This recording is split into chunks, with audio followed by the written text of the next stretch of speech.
getting back into this, we have now Mitch McConnell saying we can go forward with the Senate. We have Joe Biden saying in the clip that we just played earlier that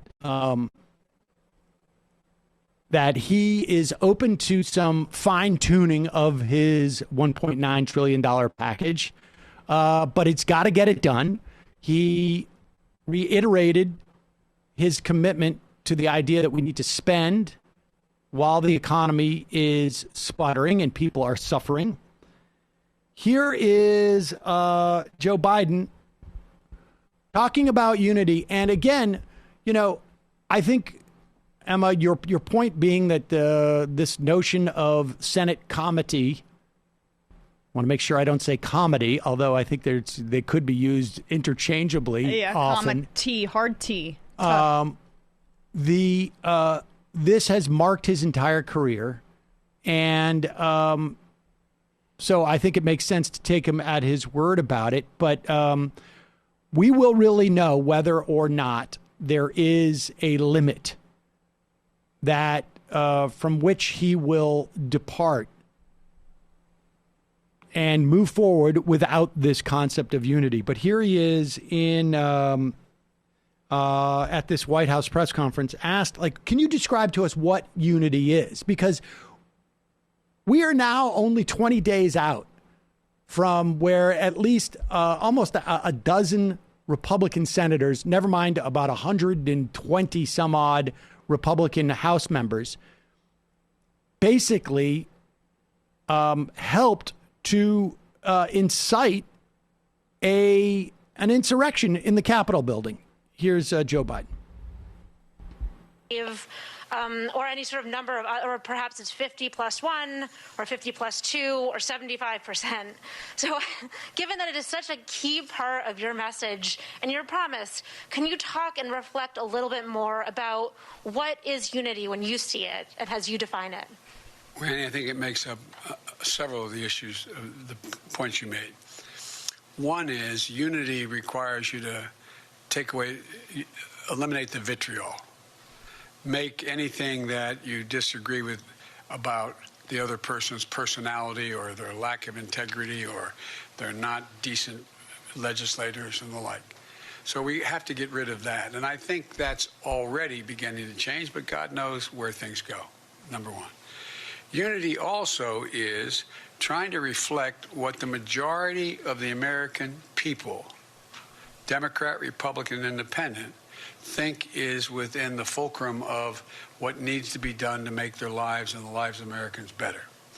For example, if you look at the data, and I'm not claiming the polling data to be exact, but if you look at the data, you have, I think it's, I hope I'm saying it gets correct. You may correct me if I get the number wrong. I think it's 58% of the American people, including Republicans, Democrats, and Independents, think that we have to do something about the COVID vaccine.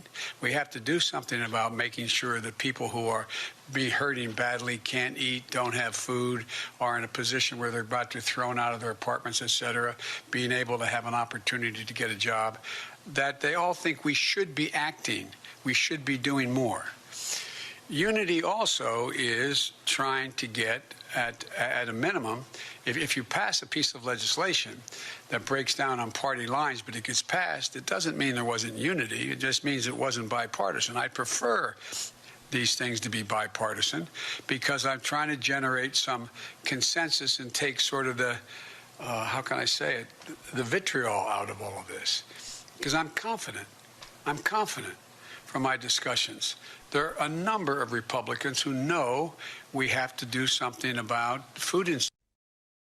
I'm frustrated by the double standard of this unity thing. Like, if he really wants to put most popular legislative goals as one of the pillars of unity, like he said he'd veto Medicare for all. He doesn't really support as robust of a Green New Deal climate legislation as is supported by a majority of people. I understand what he's saying there, but it's not consistent. It's more just like, what is the center acceptable to the center of power in Washington is more of the guiding principle than what he's talking about in terms of polling what the majority of the American people want. Without a doubt. Real. Without a doubt. And adding on to that, there is, I do think he is sincere about the performative aspects of it. We should all, well, thank God. We should all look as if we are getting along, and we should tone down. Now, I don't think it's a bad idea to not have our president, or I should say, I don't want to use a double negative here. I don't think it's a bad idea to have our president not be renowned for talking about how well endowed his opponents are. Or how not well endowed his opponents or their lack of endowments. Right. I do think that's probably an upgrade for the country. I think that's pretty important. I think, it's a good baseline. But honestly, let's be clear on who dropped that baseline. And why he was able to drop that baseline. Why was there a president who didn't unify the country, who divided the country? Like, it was because of many of these lackadaisical attitudes about wielding power that Biden is now exemplifying and proudly returning to. And I think, look, and I can understand people will say, give the guy a little time. It's only been 5.5 days. That's not my style. It's not your style. And I think, look, I contend that we will know more within 45 days.